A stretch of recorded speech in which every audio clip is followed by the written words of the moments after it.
everyone. Welcome back to another amazing episode of 52 Authors, 52 Weeks. Today, I have crossed the border and I am now with an author who is from Canada. I Yay. love when the authors are not from the US because I feel like I'm making leaving a little crumb in different parts of the country that says I was there. But my author today is Stephanie Ann Webb. I love when people use their full name. I use my full name. Well, maybe not. There's a story to that. We won't talk about it. But the title of the book is What Should Dragon Do? Welcome to the show, Stephanie. Thank you, Dr. Lisa. I appreciate being on here. It's nice chatting with you. So, tell our listening, viewing audience a little bit about you, your background, and then we'll get into some things about the book. Yes, so I am Stephanie Ann Webb, and I'm an encouragement and empowerment mentor and an author so far, children's book author, but I have other ideas too. And I'm a podcaster. I have 3 podcasts: Steph Up Podcast, Soothing Words with Steph, and Echoes of Understanding. And I'm a speaker, and I think that's it. I don't even know. When you're like, I've done all these different things. Oh, and I'm doing like my podcast, Soothing Words with Steph. I have studied voiceover, so it's kind of like reading things, meditations and scriptures and different things, positive things in a soothing and calming voice. So using my voiceover things that I learned over the time.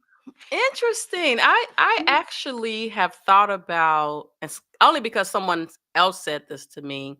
So I'm going to do some research on becoming a voiceover actor. I think I would really enjoy it. And it really stems from this is really weird. But so, in addition to being an author, podcaster, etc., I also have taught at the university level. And so currently I'm an adjunct instructor. But one of the disciplines that I taught was medical billing and coding. And so this one school I was at, they were like, okay, we need you to do these weekly lectures.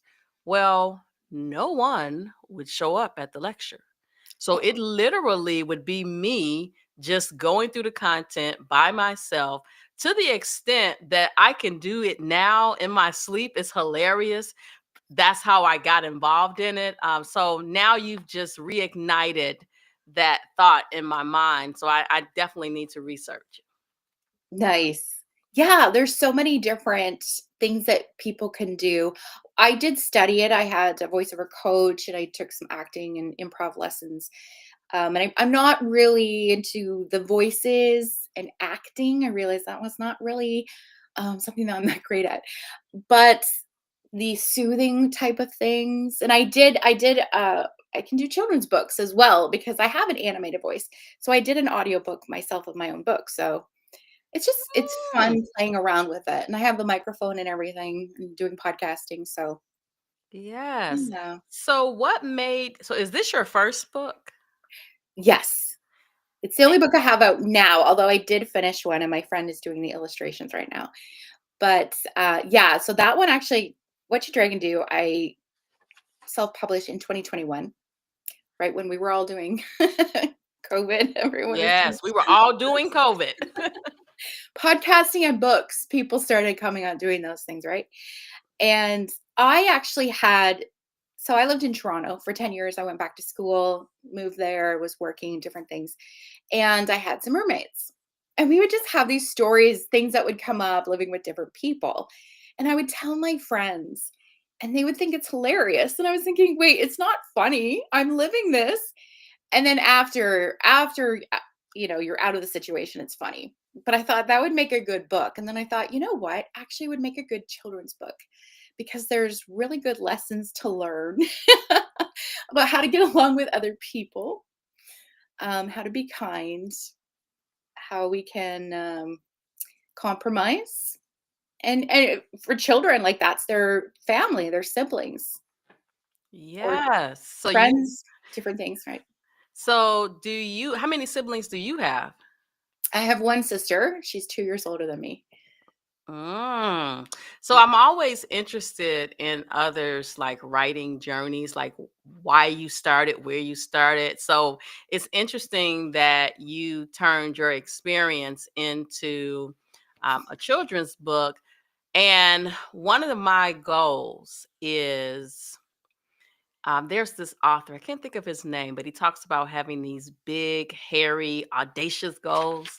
So, one of Mhm. my goals is to be able to take 52 authors, 52 weeks into the public school system where I can go and read to children. Because even though I haven't had any training, I feel like I'm a natural at animating the words on the page, and so I really would love to do that. Primarily because I want kids to really understand how important it is to read and be able to read. Because if you think about everything that you do in life, there is some aspect of reading, right? And I think about me as a healthcare professional, but also me as a patient, and you know how you go to the doctor's office, they give you these forms to sign. One mistake that here we call them patient access representatives. One mistake that they do is tell us, oh, sign these forms. This is just giving us permission to treat you. But actually, when you read the forms, you're like, yes, it's permission to treat. You can release my medical records for specific reasons. I am agreeing that I will pay the bill if the insurance company does it.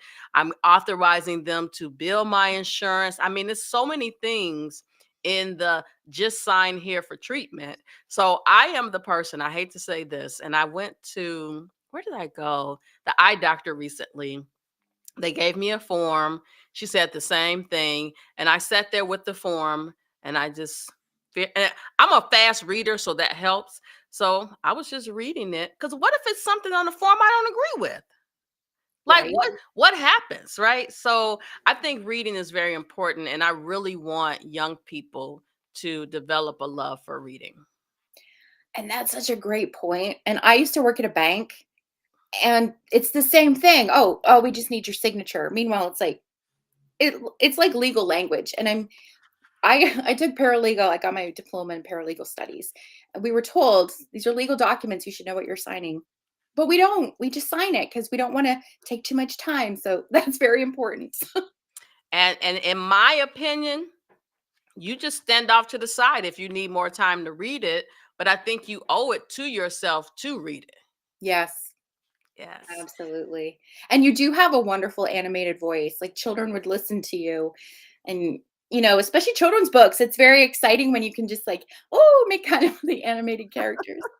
Oh my gosh, I wish you were in my house last night. So, for everyone who doesn't know, we record these episodes in advance. And I will tell you, anytime I have an author that has a children's book, I literally volunteer my niece Reagan, my nephew Gregory to read the book.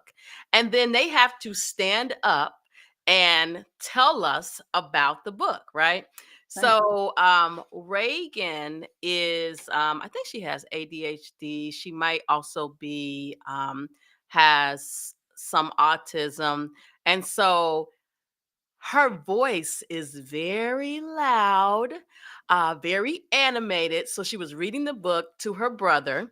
They were down here. I was upstairs in the kitchen. And so then they came into the dining room with my husband, um, my sister Amber. And so I said, okay, I want you to tell me about this book. So Reagan was like, well, there's Panda, Dragon, and Scout. And I was like, okay, Reagan, right? So then I said, okay, Reagan, I want you to tell me the lessons you learned from the book. And so she was like, I said, oh, you're not ready. Go back downstairs, right? So meanwhile, my husband and I were reflecting on how when our kids were younger, you take them to the library, read books. Later in life, they were like, yeah, guess what?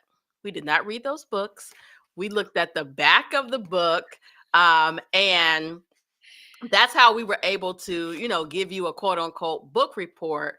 And so I was really intentional with Reagan and Gregory about them explaining to us what's in the book. And again, we don't want to give them everything that's in the book, but I will share with you. They gave me 4 key themes for the book. And so I Nice. I have Okay. them written here. But let's talk a little bit about, before we get into those 4 areas, walk us through kind of like you had these stories in your head because you actually lived them. And so what was your process like with just putting the experience on paper? I actually wrote it in a day. Well, I was writing just the stories down, and then maybe not a day, but then I would put it into more of a story, right? Like I have this process where I just write words and whatever it comes to my mind, and then I put it into a story. Uh, and I had this idea because Dragon acts out emotionally or doesn't want to do certain things, doesn't want to learn, gets angry at little things that come up. And I thought, oh, this would be an opportunity because I was also like, I'm studying personal growth and I'm a life coach, like mentor. So it's like, this is an opportunity. What could we do instead? And I thought, that just came to my head one day. I was like, oh, and that's where it was like, this would be a great idea for a children's book and also adults because we all need these reminders. We absolutely do.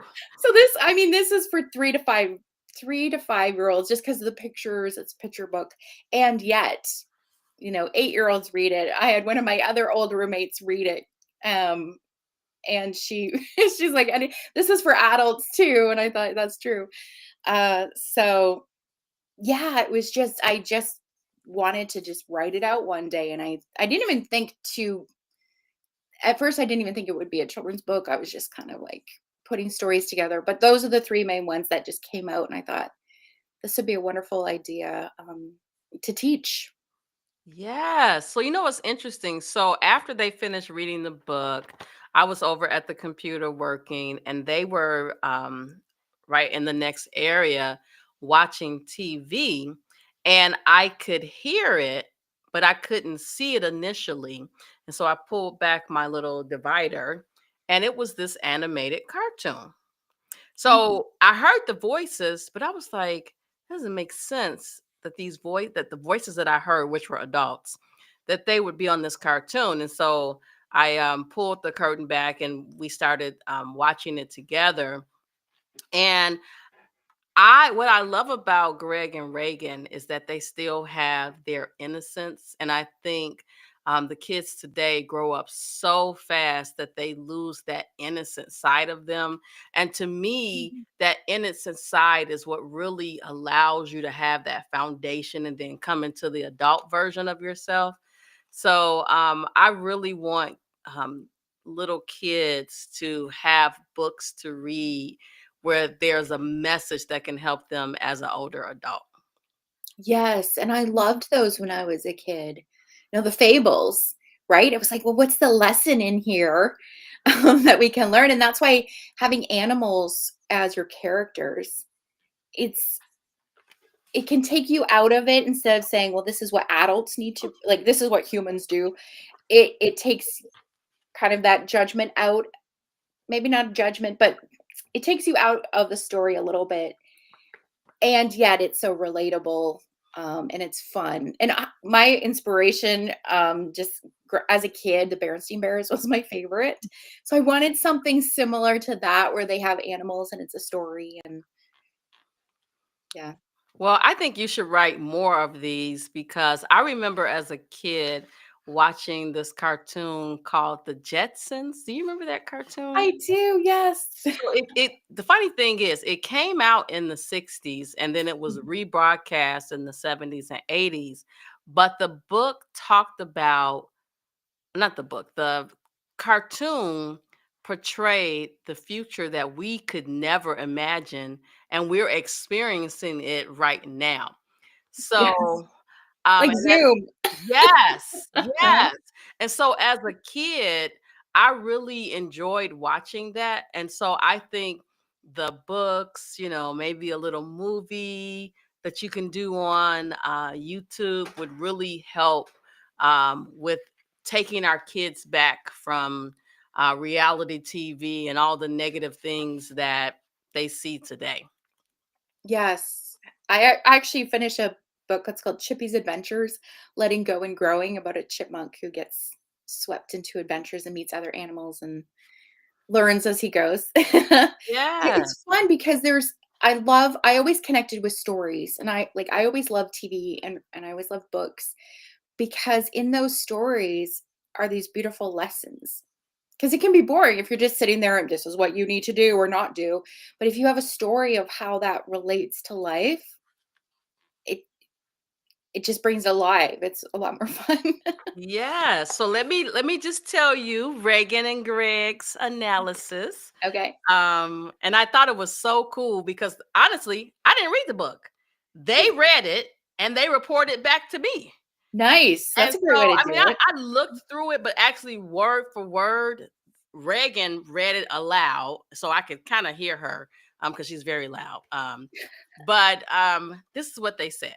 So, number one, and I'm going to go backwards, in the themes that they gave me.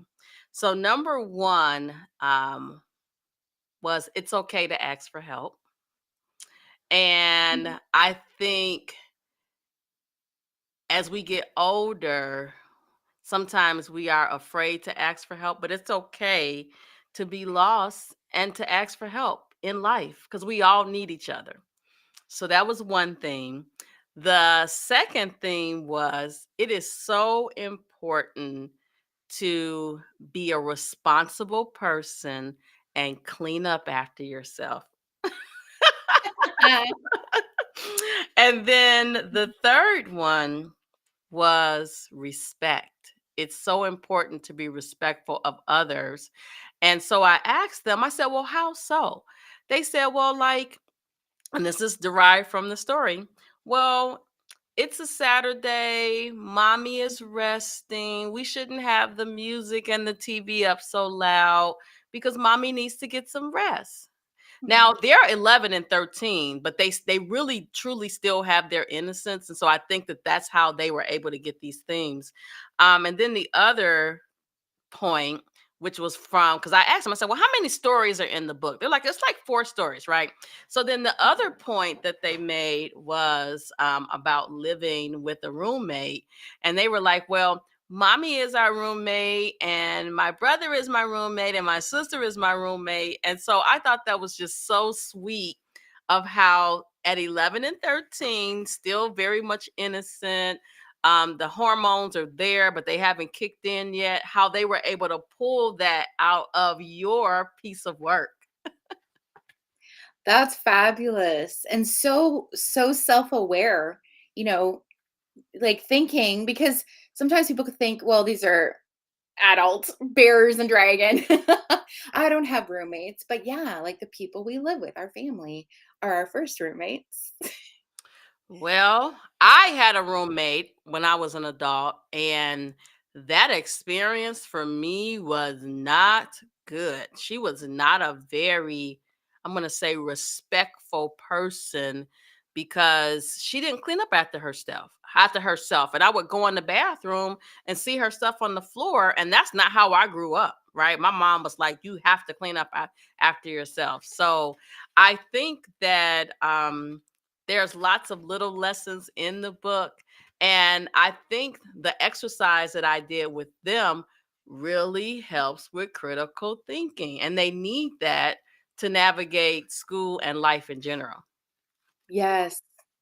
And I love what they got out of the third story, asking for help, because how I wrote it was, Dragon, it's important to be open to learning things, and because she gets lost and she doesn't like learning about directions or how to she finds that boring. And but then the roommates say, well, you can ask for help, and there's a police officer that you can ask for help, or um, like in when I lived in Toronto, if the subway system was down, which happened often, they would have shuttle buses. And so one of my roommates would be like, I don't know what to do. She would want somebody to come, like, what do I do? She'd call me. I didn't have a car, so I couldn't come get her. But like I said to her, there are people there directing. Like they had so many people helping because they would just say over here, over here. And so it wasn't really scary. She just didn't, she got overwhelmed probably with it. But there was always somebody, and there's of course there's lovely people around that, oh, I'm a little bit lost. Can you help me? Right. So it's wonderful that they got that out of the story because yeah, we can ask for help and most people are kind. You Yeah. know? Yeah. So, I know that you are a coach, you're an author. So, what does the future hold for you? Oh, that's a great question. Um, I kind of just I don't really set goals exactly. I kind of go with what I feel my next steps are, with what flows in what I'm doing or what opportunities will come up. But if it's when they talk about if it's a full body yes, you go with it. If you kind of aren't sure, then it's a no.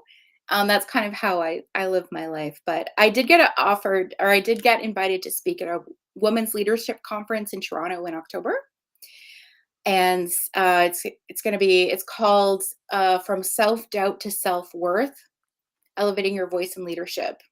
And so, because I come from a lot of self doubt. So I'm Mm. really excited to be speaking at that and continuing on with podcasting and writing more books and yeah, whatever else comes along. Well, I could see self doubt as a children's book as well because many kids suffer from that. And so I could Mm. see that being something that can be just like this, very easy to understand, nice pictures, nice little cute pictures. And I have to say, so I did not do the illustrations. The person, and when I got, so I went with a company called Freeze and Press to self-publish. And they asked me, where do you want the illustrator's name? And I didn't really know because I didn't have a name. I just had a Fiverr account. So it is, I feel bad. I should have had it on the front. But it is kind of on the whatever this page is called. So their account on Fiverr is called Kids Art. Oh, I see that. And I am a Fiverr user. I use Fiverr Oh, there a you go. lot. Yeah. But I didn't because I felt like, oh, an account name. Do I put that on? I was confused. I didn't know what I was doing. But now I wish I would have put it on the front. But anyways, they did. I love like the graphics, and it's just so colorful, and It they did an is. amazing job. I love it. I've never thought about writing a kid's book, but now you've given me a resource for the illustrations in case I decide to go down that path. Because I do have something that I think I want to write about. And it's related to my daughter who is deaf and Mm. nonverbal. And so I have some things flowing around in my head. So this has given me inspiration to at least put the story on paper. That'd be amazing. Mhm. I went to high when I was in high school. I had two or three friends who were hearing impaired, and then I met their other friends. And knowing some of the stuff that they had to overcome was very inspiring. And then I learned a lot by being friends with them and learning from them. Yes, yes. Mm. Well, listen, are there any final words that you want to share with our listening viewing audience, but then also tell them how they can find you? Yes, thank you. I would just say, it can be hard to handle our emotions. It can be hard to be kind, especially when we're really angry. And yet it's possible. And that's what Dragon has to go through. She wants to just rage out at times and say, "No, I want to do what I want to do," or "I'm angry," and it can feel overwhelming. And like we don't want to do that, but we can learn how we can calm ourselves, and we don't have to act out in anger. So that's what I think we need to be teaching more about kindness, and especially with adults, because I think we've lost that art as well, especially, and that's what we're teaching the younger generations too. So you can also find me at stephanieannwebb.com, or I'm on TikTok, Facebook, Instagram, LinkedIn, YouTube under Stephanie Ann Webb. So I Google me and you can find me. I love it. I love how you use the Stephanie Ann Webb, because I don't think we realize that people will follow us because of our names, which will then lead them to the product, right? I wasn't sure what to do because I had thought maybe I have a website with what should dragon do, but I was like, I also have a podcast and I also do speaking, and so I got my website as my name. And but the only reason, because on the book it's just Stephanie Webb, but Yes. I didn't get a website. It was already taken for Stephanie Webb, so that's why I went with my middle name for the website, and then I just changed all my socials. So I go by, yeah, I'm just Steph Webb, but you'll find me at Stephanie Ann Webb. So Okay. Well, listen, I want to thank you so much again for being a part of 52 Authors, 52 Weeks. When the next children's book comes out, I can't wait because Greg and Reagan might be a little older then, but I can always recruit some more children to. I have some grandsons, so I can recruit some children to read it and report back. And it wasn't a written report, it was a verbal report that they had to give immediately after reading the book, right? Just because I wanted them to be committed to the process. So I know I'm gonna make sure they see this episode. So they are on the World Wide Web. thank you so much. This was so much. It was so lovely meeting you and talking to the people out there. So thank you so much. Yes. All right, everyone. Well, this has been another amazing episode of 52 Authors, 52 Weeks. I'll see you next week. Bye.